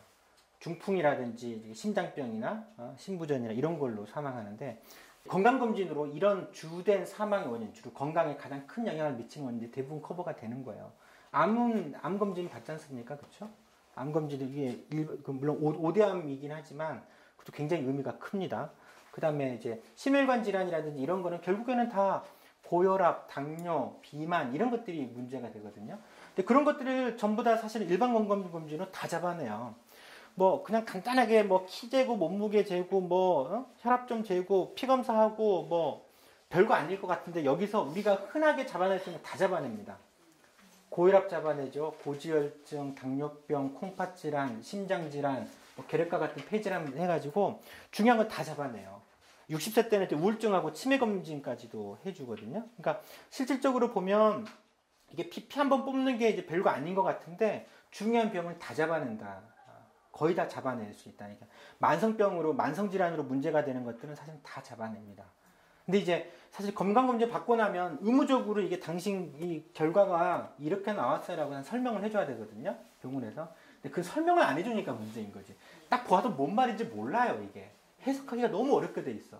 의사를 딱 보면 이상하게 돼 있는데 사실 그게 검사 결과가 정상이든 아니든 2차 검진을 통해서 의무적으로 해서 그 설명을 받을 수 있도록 해야 되는데 우리나라는 그게 안 돼 있는 게 문제예요. 만약에 검사 결과 자체가 2차 검진 대상이다라고 나오면 무조건 꼭 받으셔야 되고요. 그건 고혈압이나 당뇨 같은 게 이제 잡힌 걸 의미를 하기 때문에 그렇지 않더라도 이게 내용을 잘 모르겠으면 이거 가지고 그냥 가까운 동네 의원 가셔가지고 이거 이상이 있다는 거요, 없다는 거요 한번 물어보면 손님 많은 데로 가면 잘 안 해주니까 손님 없는 데로 병원은 원래 환자 많은 데 가면 불친절한 겁니다. 손님 없는 데로 한가한데 팔이 날린 데로 가야지 이거 하면 막 10분씩 20분씩 설명해줘요. 의사들도 좋다고. 그렇게 해야지 하는 게 나아요. 그래서 설명은 가능한 좀 들으시는 게 좀 필요할 거고요. 암검진이 사실 별거 아닌 것 같은데 굉장히 중요해요. 특히 여성들은 우리가 이제 5가지를 하거든요. 여성들이 유방암하고 자궁경부암이 2개가 들어가 있어서 그렇긴 하는데 남성들은 위, 간, 대장을 하는데 위는 내시경을 하고 간암은 이게 다 B형 간염 보균자나 이게 C형 간염 보균자 혹은 간경 환자들한테만 생기기 때문에 정상적으로 이게 없으신 분들은 간암 검진 안 해요. 그냥 남자는 위암 검진하고 대장암은 이게 지금 문제가 변으로만 한단 말이죠. 변 검사하는 게 뭐냐면 변에 피가 나오나 안 나오나인 거예요. 대장암이 어느 정도 진행이 되면 피가 보이거든요. 조기 발견 효과가 약간은 있는데 사실 피가 나와서 발견되면 대부분 2기, 3기 이상인 경우가 많아서 조기에 발견하려고 하면 사실 내시경을 하시는 게 좋아요. 그리고 내가 평균 수명까지 산다라고 했을 때 내가 암에 걸릴 확률은 37%. 그러니까 여기서 남성분들 둘, 넷, 여섯, 5명인가요? 있으면 아마 나중에 되면 이 5명 중에서 기본적으로 최소 2명은 무조건 암이 생긴다는 거죠. 확률적으로. 네? 그리고 수명이 올라가면 올라가서 암 발생이 늘어나요. 80세가 넘어가면 하면 5 중에서 거의 한 3명 가까이까지 암에 걸릴 거예요. 여성은 평균 수명이 84세까지인데 84세까지 암에 걸릴 확률이 33% 정도 돼요. 여성들은 좀 낮아요. 셋 중에 하나는 암에 걸린다라고 생각을 하시고 그럼 주로 어떤 암이 걸리느냐라는 걸 보면 일단 남성들 보십시오. 남성들 제일 많은 게 위암, 대장암, 폐암, 간암이에요. 그리고 위, 대장, 폐암이 60%를 차지해요. 전체 암 발생에. 그렇죠? 근데 이제 위암은 건강검진 2년에 한 번씩 내시경 하면 되지 않습니까? 2년에 한 번 하면 위암은 다 잡아내죠. 확인이 되고 설령 2년에 한 번씩 해서 걸리더라도 아주 초기 발견되기 때문에 수술만 해버리면 완치가 가능하죠. 대장암은 좀 가능하면 50세 이상이신 분들은 대장 내시경 한 번씩 하세요. 하는 게 좋습니다. 워낙 지금 급격하게 늘어나고 있기 때문에. 그리고 이제 대장 내시경 하면 병원에서 5년에 한 번씩 하라고 하는데 아니에요. 10년에 한 번씩만 하면 돼요. 위는 2년에 한 번씩 해도 대장은 10년에 한 번씩 해도 충분하다. 그 다음 폐암인데 폐암의 80%는 담배 때문에 그렇죠. 그러니까 예를 들어서 내가 남성인데 나는 2년에 한 번씩 내시경 했었어. 그래서 그리고 나 대장암도 한 번 했었지 얼마 전에. 그러면 이 두 가지가 이 암 발생 확률이 일단 떨어지는 거예요. 그렇죠? 그럼 나 담배도 안 피워. 그럼 폐암까지 사라지는 거죠. 그러니까 나는 평생 발생률이 37%라고 하지만 이것만으로도 반을 줄일 수 있는 거예요. 또 이런 경우에는 설령 재수없게 암이 생기더라도 아주 초기에 발견되기 때문에 대장암 같은 경우에는 조그마한 용종이 있는 거 떼버리면 끝이에요. 다 거기 그게 이제 한 십몇 년 지나야지 암으로 넘어가는 거거든요. 다 넘어가는 것도 아니고 그 중에 한 수십 개가 있으면 그 중에 하나가 넘어가는 거예요. 그러니까 그것만 떼버리면 암은 걸릴 일이 없는 거죠. 위암 뭐 일찍 발견해서 조금 수술만 해보 요즘 내시경 쪽으로 살짝만 이렇게 도려내면 땡이거든요. 담배 안 피워. 남들은 평균이 37%암 발생률이라고 하지만 간단하게 계산하더라도 나는 그 한 10몇 퍼센트, 20% 밑으로 줄일 수 있어요. 더 하나. 또 그 밑에가 간암이죠. 간경화 환자. 그 다음에 B형 간염 보균자, C형 간염 보균자에서 생겨요. 근데 그거 다 아니야. 그럼 간암 걸릴 일이 없어요. 그리고 그 밑에 있는 거 전립선암, 갑상선암. 요즘에 갑상선암 논쟁 알고 계시죠? 이거는 굳이 냅둬도 되는 거 일부러 발견해가지고 수술해서 더 문제를 유발하는 거란 말이죠. 전립선암도 갑상선하고 좀 비슷해요. 대부분의 전립선암은 치료 하나 똑같은 걸로 돼 있어요. 단지 치료하면 좀 삶의 질이 조금 더 좋아지는 것 정도이지 사망률에 영향을 안 미쳐요. 그러니까 전립선암이나 갑상선암으로 거의 안 주고 암에 걸려도 크게 문제가 없는 암이란 말이죠. 상관없어요. 그 다음에 방광암, 담낭 이런 거 다 췌장암, 신장암 이런 건 담배하고 많이 관련돼 있고 췌장암이 사실 문제이긴 하는데 이건 어쩔 수 없습니다. 이거 췌장암 걸리면. 아주 초기에 우연히 이제 다른 검사하다가 발견해가지고 마침 수술하기 좋게 딱 했으면 좋은데 그렇지 않으면 그리고 뭐 담낭이나 담도나 콩팥 이런 데 좀 걱정되면 그냥 한번 그냥 초음파 정도 해보세요. 복부 초음파 해보면 이거 다 잡아낸단 말이죠. 암에 대해서 걱정할 게 뭐가 있습니까? 지금 여성들에서는 암 발생 1위가 갑상선암이에요. 갑상선암하고 유방암이 전체 암 발생에서 지금 44% 거의 절반 가까이 되는데 갑상선암은 사실 불필요하게 검사해가지고 발견한 거지 않습니까? 그냥 이렇게 만져보면 돼요. 갑상선 검사해봐야 돼, 안 해봐야 돼요? 그래요? 딱 만져보면 됩니다. 그래서 뭔가가 좀 결절 같은 게 만져지네? 만져지면 보통 한 1.5cm에서 한 2cm 이상 정도 되거든요. 설령 암이라고 하더라도 그때 발견하면 돼요. 1cm 미만인 경우에는 일부러 그 초음파 해가지고 발견해서 조직검사했더니 암이라고 해도 그 대부분은 그것 때문에 안 죽습니다. 절대로. 갑상선은 무조건 요거 해서 괜찮으면 끝이에요. 그리고 유방암은 저기 건강검진에서 하지 않습니까? 그렇죠? 2년에 한 번씩 유방 촬영하니까 됐죠. 대장암. 물론 이제 유방 촬영만으로 다 잡아내지는 못해요. 대략 한 70% 정도? 그래서 이제 여성들은 네, 그래서 치밀 유방이나 이런 거라고 하면 보통 초음파 공고를 하면 그때 정도 한 번 좀 하고 보면 되고요. 대부분 이제 자가검진으로 해가지고 평상시에 이제 몽골이나 이런 거 있으신 분들은 해가지고 이게 몽골이구나 이렇게 보세요. 종양은 어떤 느낌이 되냐면 그냥 뭔가 조금 만져진다 이 정도 느낌이 아니고 돌덩어리가 들어있는 느낌이에요. 암은 딱딱해요. 딱딱해요. 어딘지 암이 있으면 딱딱합니다. 그래서 유방에 혹이 있으면 이게 돌멩이 같아요. 돌멩이가 안에 들어있는 것처럼 딱딱해하고 그렇기 때문에 조금만 그냥 뭐 한 달에 한 번씩 정도나 좀 관심 갖고 확인 한번 해보면 아무 문제 없어요. 그리고 건강검진으로 웬만큼 70% 정도 잡아내요. 그래서 다른 걸로 사망하신 분들을 이렇게 이제 부검을 해서 갑상선을 다 쪼개가지고 다 잘라가지고 다 현미경으로 들여다보면 많게는 10명 중에 3명에서 암이 나와요. 다른 걸로 다 충분히 사시다가 사망하신 분들 조직해보면 근데 그게 초음파라면 조그맣게 보이죠. 그럼 이제 보이면 또 조직검사 하라고 그러고, 그렇게 하면 암으로 나오고, 이러면 이제 이게 문제가 되는 건데요. 그래서 애초부터 검사하지 말라라고 되어 있어요. 치밀 유방이라고 하는 유방 조직에 되게, 말 그대로 치밀해서, 예, 거기에서 조그마한 어떤 혹 같은 게 생겼을 때는 그것 때문에 가려져서 잘 안 보일 수 있다라는 개념인 거예요. 그래서 판정이 정확치가 않은 거죠. 근데 그것만 아니라고 하면 유방 촬영으로 거의 다 잡아내요. 그래서 그런 건데, 근데 의무적으로 그 초음파를 또 할 것도 아닙니다, 사실. 그리고 이게 이제 여성들 44%가 갑상선암 유방암. 남성처럼 그 대장, 위, 폐, 간은 다 똑같이 해당이 되죠. 이렇게만 해도 74%예요. 여기까지, 간까지. 그 다음에 자궁경부암도 들어가 있지 않습니까? 그리고 나머지는 이제 담낭암, 췌장, 난소암 이런 건 뭐 거의 확률이 안 생기는 것들이죠. 그렇기 때문에 사실 크게 걱정할 거는 없는 거죠. 물론 워낙 그 외에 암 종류가 많긴 한데 확률적으로 보면 그렇다라는 거예요. 그래서 이 정도 기본적으로 암 검진이나 건강 관리로도 웬만큼 암에 대해서 충분히 예방이라든지 해결할 수 있는 거예요.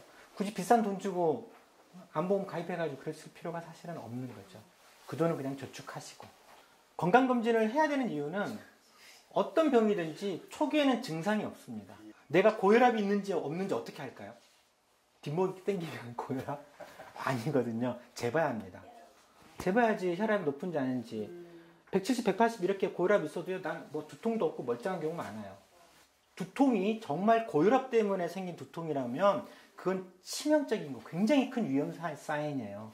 너 지금 고혈압 때문에 뇌혈관 터지기 직전이야. 빨리 조치를 취해라고 하는 신호란 말이죠. 아주 그냥 위급한 거고, 대부분의 두통이나 뒷골 땡기는 거하고 혈압하고는 관련이 없다. 재봐야 합니다. 내가 당뇨가 있는지 없는지 어떻게 합니까? 피를 뽑아가지고 검사를 해봐야 되는 거예요. 내가 지금 암이 있는지 위암이 있는지 없는지 어떻게 알아요? 내시경을 해봐야 돼요. 증상으로 보시면 안 된단 말이죠. 증상이 있었을 때는 이미 다 3기 이상 넘어갔을 때 증상 나타납니다. 그때야만이 배가 아프고 체중이 빠진다거나 이런 게 문제 생겨서, 아파서 검사할 때는 조기 발견이 안 됩니다. 기본적으로 이미 많이 3기 혹은 4기로 넘어가서 그런 거죠. 암 때문에 대부분 가계 파탄 나는 이유는 1기, 2기 때 발견하지 못하고 다 3, 4기 때 발견해서 그러는 거예요. 1기, 2기 때는 뭐 수술하거나 이러면 대부분은 완치가 되지 않습니까? 물론 일부 이제 백혈병이나 이런 거는 이제 조기 발견이라는 개념이 없으니까. 그 외에 대부분의 흔한 암들은 다 조기 발견이 다 가능해요. 그때 되면 수술이나 이런 거 해가지고 완치가 가능하고 돈도 얼마 안 들어요. 아무리 큰 병원 가가지고 하더라도 수술하고 끝난다? 그러면 3, 400 안 넘어갑니다. 근데 이제 막 몇천만 원씩 깨지는 이유가 3기, 4기 때 발견돼가지고 그때 수술에도 남아있어. 항암제 치료해야 돼. 항암제 치료도 안 들어. 그 다음 뭐 표적 항암제 뭐 몇백만 원 막 들어가는 거. 이런 식으로 몇 차례 이래서 사실은 가계 파탄이 생기는 거예요. 그러니까 조기 발견이라고 하는 게 그게 굉장히 중요한 거고, 건강검진으로 다 커버가 된다라는 거죠. 그러니까 건강검진은 꼭 받으십시오. 지역가입자들은 지금 우리나라 전체적으로 건강검진 비율이 한 60%밖에 안 돼요. 40%가 안 받고 있어요. 꼭 받으시라는 거예요. 흔히 민간의료보험 하면 암보험, 뭐 요즘엔 대부분 가입하는 게 실비보험이라든지 CI보험이라든지 어린이보험 등등 많이 가입하잖아요. 이게 지금 이 보험으로 지금 우리 가계가 얼마나 지출하는지를 봤더니 2010년도 데이터인데요. 가구당 3.8개, 거의 4개 가까이 가입하고 있어요. 그리고 이제 가구당 월 보험료가 23만 원이라 됩니다. 4개씩 정도 가입하고 23만 원. 근데 이제 이게 소득 수준에 따라 딱 달라요. 소득 수준에 따라서. 보통 이제 우리 중산층 정도라고 하면 이제 연소득이 한 4천만 원, 5천만 원 정도 되는 분들인데, 4, 5천만 원 정도 되는 분들은 가입 개수가 5개, 6개 가입하고 있고, 월 30만 원, 40만 원 지출하는 게 평균. 그러니까 보험 하나당 66, 36, 하나당 6만 원에서 7만 원 정도 꼴. 보통 평균. 그건 좀 세기도 하고 좀 적기도 할 텐데, 평균적으로 하나 6만 원씩. 근데 왜 5개, 6개가 왜 필요하죠? 생각을 해보면, 그렇죠? 요즘 암보험, 나 암보험, 와이프 암보험, 내 실손, 와이프 실손, 애 둘 키우면 애 둘 하나씩 어린이 보험. 이것만 해도 기본적으로 6개. 민간의료보험 쪽만. 근데 거기다 종신보험도 가입하죠. 종신보험은 단가가 세죠. 월 뭐 20만 원씩 기본으로 나가니까 그렇게 하다 보면 이 사보험으로만 하더라도 가게에 굉장히 많이 지출해요. 50만 원 이상 지출을 해요. 민간을 보험만 20만 원 정도. 웬만한 중산층은 3, 40만 원씩 지출이 된단 말이죠. 근데 이 민간을 보면 왜 가입할까요? 단순한 불안한 것보다도 뭐냐면 뭐 암보험 뭐 가입하면 암이 예방되는 건 아니지 않습니까? 네. 혹시 모를 암에 걸렸을 때 문제. 네. 만일에 그게 이제 건강보험이 커버가 해준다라고 하면 사실은 암보험 가입할 이유가 암 물론 좀 가입할 이유는 완전 사그라들지 않아요. 대신에 실손의료보험 같은 게 들 필요가 없어지죠. 실손보험이 지금 전체 국민이 얼마가 가입하고 있냐면 지금 3천만 명이 가입하고 있어요. 이게 2년 전 데이터거든요. 3천만 명. 인구 5천만 명 중에서 60%가 이미 실손보험 가입하고 있어요. 실손보험 가입하고 있으면 다는 아니지만 어떻게 보면 사실상 거의 무상무료라고 볼 수 있죠. 병원비 본인 부담을 다 커버해주지 않습니까? 비급여까지. 또 요즘 다 커버해주진 않긴 하지만 이리저리 특약으로 많이 끼워가지고 입원 일당 뭐 3만 원씩 더 나오고 뭐 이런 것들이 많잖아요. 그러니까 사실 실손보험 가입해놓고 병원에 입원하면 입원은 오래 최대한 버티다가 이게 그러니까 입원 기간이 길어질수록 오히려 보험사로부터 돈을 받는 경우가 많아요.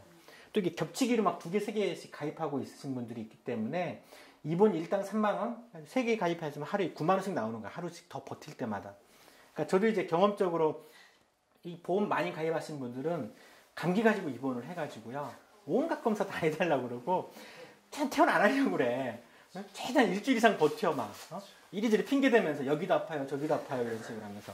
그래 돈 버니까. 근데 그렇게 하더라도 사실은 이렇게 많이 내고 실제 혜택 보는 건 그렇게 크진 않아요. 예를 들어 한 달에 30만 원씩 낸다고 쳐보세요. 1년이면 얼마입니까? 1년이면 쓰면 360만 원이에요. 10년이면 원금만 3,600만 원입니다. 원금만. 이자 붙이면 한 4,500만 원 정도 되겠죠? 그리고 10년 이상 납부해야 되는 대부분 더 이상 납부해야 되잖아요. 20년 납부한다라고 하면 원금만 7천만 원이 넘어간단 말이에요. 그만큼 지금 갖다 바치고 있어. 근데 그렇게 7천만 원씩 쏟아부어가지고 나중에 기껏 보험 해봐야 좀 맹장이나 배가 아파서 좀 입원해봐야 본인 부담 몇십만 원 나오진 않아요. 물론 큰 병원 하면 몇백만 원까지 나오기도 하지만 사실 자기가 냈던 것보다 더 많이 보험 혜택 받는 분들은 거의 없어요. 그리고 이게 보통 아까운 돈이 아니지 않습니까? 차라리 이거 저축한다라고 치면 그냥 목돈이 되잖아요. 그렇죠? 10년만 저축해도 30만 원씩 저축하면 원금만 3,600만 원인데. 그러니까 만일 건강보험이 보장이 좀 높아져서 건강보험으로 다 해결한다라고 하면 사실은 민간보험 필요 없죠. 그리고 또 지금 민간보험은 가장 큰 문제가 다 젊은 사람들이 가입하고 있어요.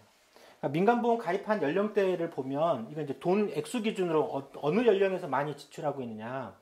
민간의료보험료를 2008년도에 한 33조 정도 지출하고 있었는데 다 30대, 40대가 지출하고 있어요. 대부분. 다 젊고 건강한 소득이 있는 사람들. 근데 60세로 넘어가면 거의 지출 안 해. 거의 가입 못 해. 60세 이상 가입할 수 있는 보험이 거의 없습니다. 지금.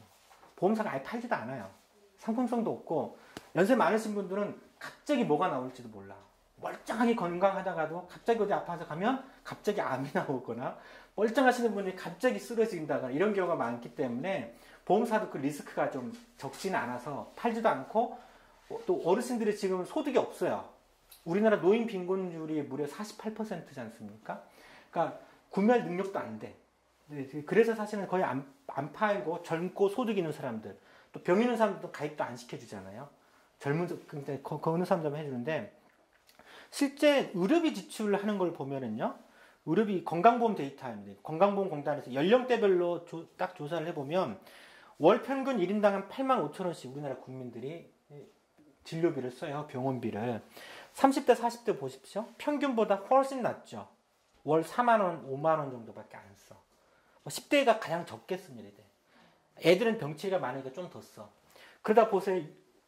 50대, 60대 되면 월 평균 17만 원. 70대 27만 원. 80대 37만 원으로 올라가요.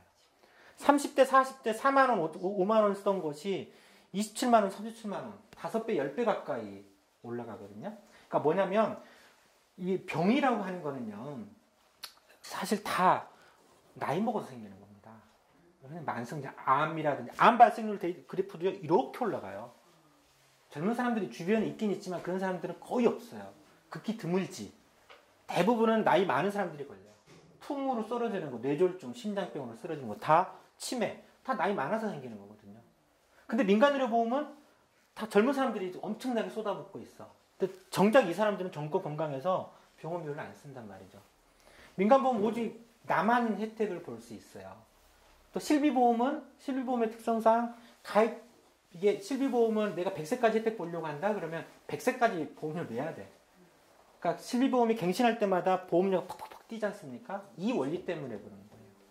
그래서 민간의료보험은 아무리 쏟아부어 봐야 지금 당장 30, 40대 때는 커버할 수 있겠죠. 암보험 가입해놓고 실비보험 가입해놓으면 어차피 소득이 있으니까 뭐 한 달에 뭐 10만 원, 20만 원 지출할 수는 있죠. 근데 노후가 되면 이제 소득이 딱 사라지지 않습니까? 근데 그때부터 이제 본격적으로 병이 생기기 시작해요.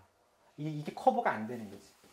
민간의료보험은 아무리 지금 쏟아부어 봐야 지금 내가 지금 당장 젊고 건강할 때 정도만 커버가 가능해요. 노후에는 커버가 안 돼요. 이제 갱신형 보험 같은 경우에는 5천만 원의 암 보장을 받기 위해서 거의 80세까지 납부해야 될 보험료가 5천만 원이 넘어요. 내 돈으로 5천만 원 내놓고 내가 도중에 안 걸리면 5천만 원 받는 거야. 근데 암에 걸릴 확률은 셋 중 하나. 셋 중 두 명은 거의 그냥 5천만 원 갖다 바치고 날리는 거예요. 그리고 셋 중 하나만 5천만 원 갖다 바치고 다시 나한테 돌려받는 거야. 물론 혜택을 보는 사람들은 어떤 분들이 보냐면 젊었을 때 30대 40대 다행이라고 해야 되나? 암에 걸린다라고 하면 그때는 한 뭐 몇십만 원만 보험료로 내고 5천만 원 받는 혜택이 있지만 대부분의 암은 나이 많아서 걸린단 말이죠. 그리고 뭐 갱신형이 좋다? 갱신형이 해도 5천만 원짜리 다 암 보험료 납부해야 될 거는 2,400만 원 정도 돼요. 미리서부터 왕창 내놓고 나중에 하더라도 돈의 가치를 계산해 보면 그리고 지금 가입해서 5천만 원? 지금 30세라고 하면 그 5천만 원이 지금 대부분은 70대, 80대 때 걸리지 않습니까? 그럼 앞으로 30년, 40년 후에 5천만 원이 돈의 가치가 30년 전에 돈의 가치하고 비교해 보십시오. 물론 이제 예전처럼 물가가 그렇게 뛰지는 않지만 돈의 가치가 굉장히 많이 하락해요. 그런 개념을 따져보면 사실은 사보험이 혜택을 주지는 않습니다. 그래서 차라리 건강보험으로 하는 게 어찌됐든 중요한 의료보장이나 의료비 부담은 사실 건강보험을 해야죠. 지금 건강보험이라 하더라도요. 보험료 막 세금처럼 떼가잖아요. 세금처럼 떼가는 게 불만이죠. 그런데 실질적으로 보험료 내는 것 대비 혜택이 훨씬 많아요. 직장가입자는 총 건강보험료로 14조를 내고 받는 혜택은 25조가 돌아가요. 지역가입자 역시도 7조 내고 12조가 돌아가죠. 그러니까 혜택은 급여율은 비슷해. 지금 지역가입자 부가체계 문제 조금 관심 있는지 모르겠지만 지역가입자 주로 서민층들이 몰려 있어서 사실은 보험료를 더 깎아줘야 돼요. 적어도 한 7조가 아니라 한 3조 정도로는 한 3조 정도는 날려줘야 돼. 이제 그게 좀 문제가 있지만 어찌됐든 건강보험이 그렇더라도 굉장히 우수하죠. 그 이유가 이제 직장가입자는 사용자 부담금이 고스란히 14조만큼 더 들어가지 않습니까? 기업이 더 보태주는 게 있고 국고지원이 또 추가적으로 들어가기 때문에 혜택이 좋은 거죠. 그러니까 민간보험은 예를 들면 10,000원 하나 내면 민간의료보험은요 나한테 돌아오는 게 반 돌아오면 많이 돌아오는 거예요. 반. 민간의료보험은 사업비나 이런 걸로 많이 떼가죠. 그런다고 또 건강보험은 이제 사업주가 보태주고 국가가 보태주지만 민간의료보험 뭐 사업주가 보태줍니까? 국가가 보태줍니까? 그냥 내 돈 내고 그냥 건강보험은 소득에 따라서 내잖아요. 예를 들면 우리 제일 부자가 이재용인가요? 이재용이 나보다 몇 살 좀 많긴 하지만 똑같이 암보험에 가입해. 그러면 이재용이 10만 원짜리 암보험 가입하면 내가 가입해도 나도 거의 10만 원 다 같이 내야 될 거라고. 연령대가 비슷하니까. 그렇죠? 근데 건강보험이라고 한다라고 하면 이재용은 소득이 많으니까 아마 최고 상한치에 낼 거예요. 월 한 460만 원의 건강보험료를 낼 거란 말이죠. 저보다 기본적으로 10배 이상 낼 거란 말이죠. 그러니까 이런 걸로 따지면 건강보험이 훨씬 우수하다라고 볼 수 있죠. 그래서 지금 제 건강보험 보장률이 62%예요. 62%고 직장가입자 기준으로 건강보험료는 3%를 내고 있어요. 소득에. 임금소득의 3%를 내고 있으니까 예를 들어서 300만 원 임금소득자다 그러면 현재 9만 원 정도를 내고 있는 거지. 건강보험료로. 근데 예를 들어서 건강보험을 62% 보장을 80% 정도로만 만들어도 80% 정도만 만들어도 사실은 실비보험 없어져도 돼요. 없어져요. 80% 만들 때 예를 들면 병원비가 많이 나오는 입원 중심으로 입원은 90%로 높이고 외래는 70% 그대로 놔두고 약값도 놔두고 이러면 80% 되더라도 병원비 큰 병원비 다 사라져요. 그 다음에 거기다가 이제 다른 나라들이 다 하고 있는 것처럼 본인 부담 상한제. 그러니까 연간 1인당 100만 원 이상은 병원비가 더 나가지 않게. 뭐 스웨덴이나 이런 나라는 35만 원 이 정도거든요. 35만 원 이상은 다 국가에서 해주는 거지. 아니면 그 건강보험 같은 이런 거에서 다 해주는 방식으로 하면 사실 건강보험 보장률이 80% 정도는 다 돼요. 근데 단순하게 계산을 해보세요. 지금 62%야? 80%로 만들 수 있죠. 요거 현재 재정의 한 30%만 더 보태면 돼요. 30%만 더 보태면 36, 18이니까 플러스 18하면 80%가 되거든. 그러니까 뭐냐면 지금보다 건강보험료 재정이 30%더 많으면, 그러니까 이거는 국민도 더 내고 기업주도 더 내고 국가도 더 내니까 다 같이 30%더 내면 건강보험 보장률이 80% 쉽게 된다는 계산이 돼요. 그 정도만 하더라도 사실 민간보험 필요 없는 거지. 예를 들면 9만 원을 내고 있는 사람이라고 하면 현재 여기에 30%더 내면 현재보다 2만 7천 원을 더 내는 거예요. 2만 7천 원을 더 내면 딴 건 몰라도 실비보험은 필요 없어지지. 근데 실비보험 가입하려면 나 따로 마누라 따로 애들 다 따로따로 가입해야 되지 않습니까? 그렇게만 다 따로따로 가입하더라도 20만 원이 넘어가거든요. 2만 7천 원만 투자를 하면 20만 원 전략할 수 있는 거죠. 그러니까 사실은 건강보험으로 해야 되는데 이 건강보험이 국민들이 이게 건강보험료 좀 더 내는 것을 싫어해서 안 해주는 것이 아니라 국가가 안 하고 있는 거예요. 왜? 이 건강보험 재정을 국민들이 더 내서 확보해서 건강보험을 다 병원 해결해 버리면 어떤 문제가 발생되면 사보험시장이 확 죽어버려요. 삼성생명이 망하는 게 되는 거죠. 망할 정도까지는 아니겠지만 삼성생명 주가가 반으로 폭락할 거란 말이죠.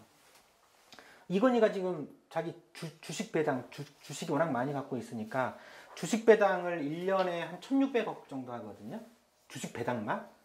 그 중에 800억이 삼성생명에서 배당받아요. 삼성생명에서. 그런 정도니까 삼성생명이라고 하는 게 재벌사마다 전부 다 보험회사 하나 다 갖고 있지 않습니까? 그러니까 사실은 이제 그래서 지금 정부도 이제 친기업, 친재벌 노선이기 때문에 건강보험 보장을 안 해주려고 하는 거지. 만일에 이제 국민들이 야 내가 보험료 우리가 좀 30%씩 더 내서 이걸로 할게. 그리고 우리 사보험 안 할 거야 라고 그런 목소리를 좀 만들어내고 모아서 좀 키워내면 사실 정부도 그렇게 크게 반대하기는 조금 어려워요. 아직까지 이런 목소리들이 별로 없었던 거죠. 차라리 좀 더 내더라도 건강보험으로 다 의료비가 해결하게 되면 의료비 지출이 대폭 많이 줄어들게 되죠. 또 그렇게 되면 이제 실손보험 자체가 일단 사라지게 되는 거죠. 또 내가 보험료를 더 낸다라고 해서 이게 내가 손해가 아니에요. 건강보험 구조는 아까 얘기했듯이 재정의 반은 사업주와 국고 지원이 되거든요. 그러니까 건강보험료율이 올라가면 사업주 부담금도 덩달아 따라 올라가게 되고 국고가 지원해주는 비율도 덩달아 따라 올라가게 돼 있어요. 건강보험 하나로 시민회의 활동할 때는 한 14조 정도만 모으면 되겠다 싶더라고요. 그래서 14조 정도는 그럼 누가 다 내냐? 국민들이 다 내자라는 거냐? 그렇지는 않고 이 중에 한 30% 정도는 사업주가 내고 한 20% 정도는 국고가 내고 그 다음에 나머지 절반 정도인 6.5조 정도만 절반 정도만 국민들이 내는데 이것도 건강보험료는 소득에 따라서 비례한 방식으로 내잖아요. 그래서 6.5조 중에서도 사실 상위 30%가 대부분 또 전체 이거의 60%를 내요. 하위 70% 국민이 내야 될 거는 이 전체 14조 중에 한 2조 조금 넘게 정도밖에 안 되죠. 건강보험은 사회보험 방식이기 때문에 되게 사회 연대성이 아주 굉장히 좋아요. 그래서 이런 방식으로 해서 국민들이 좀 지금 사보험 지출이 너무 세기 때문에 건강보험으로 하나로 하자. 그래서 건강보험 재정을 좀 더 확충을 해서 병원비 다 이걸로 해결하자라고 하는 운동을 제가 사실 좀 하고 있는 거고 이게야말로 또 건강 문제에서 또 빠질 수 없는 돈 문제. 그쵸? 쓸데없이 건강보험 보조식품 이런 거 먹지도 말고 또 사보험 지출도 전략할 수 있는 핵심 비법이 여기에 숨어 있는 거죠. 그래서 사회보장 제도를 강화시키는 것들이 좋아요. 그래서 이게 여기 계시는 분들은 안 그러겠지만 사실 세금을 많이 내는 거에 대해서 많이 부담을 갖고 계시는데 이제 예전에 통계를 봤더니 전 세계에서 저축률을 봤어요. 국가별로 평균적인 저축률이 가장 높은 국가들이 세금을 제일 많이 내는 국가들이 저축률이 제일 높더라고요. 그리고 저축률이 굉장히 제일 낮은 나라들이 여기 뭐 미국, 한국, 일본 이런 나라들이 저축률이 낮아요.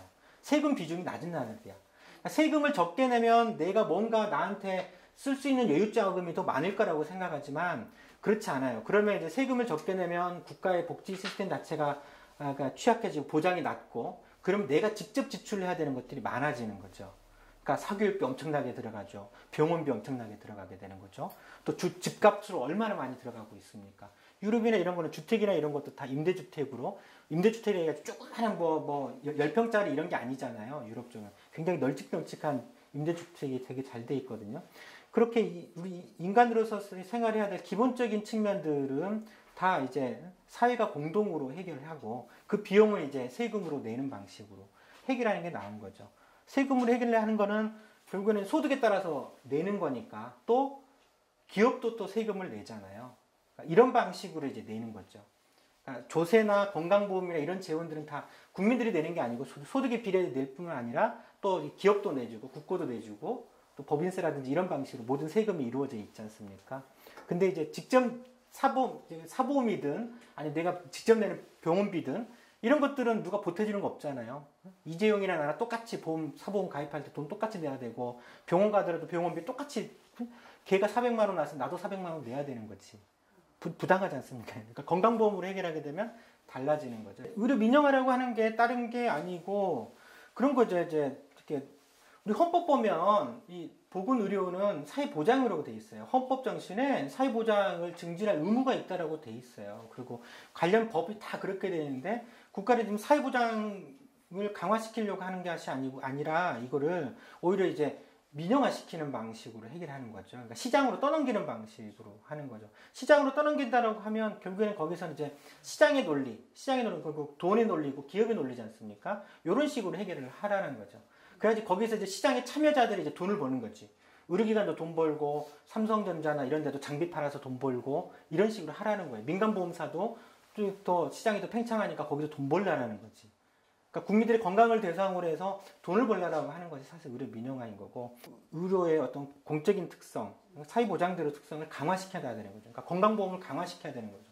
건강보험을 강화시키게 되면 이제 문제가 이제 사보험하고 이제 그래서 치열한 아주 거의 전쟁 수준에 벌어질 수도 있어요. 얘네도 엄청나게 돈 쓰겠지만 어쨌든 사보험을 강화시키는 우리는 이제 그러니까 사회보험을 강화시키는 방식으로 저는 주장을 하는 거고 지금 정부는 이제 시장 쪽으로 이제 시장으로 알아서 개인의 능력에 따라서 해결하라고 하고 있는 상황인 거죠.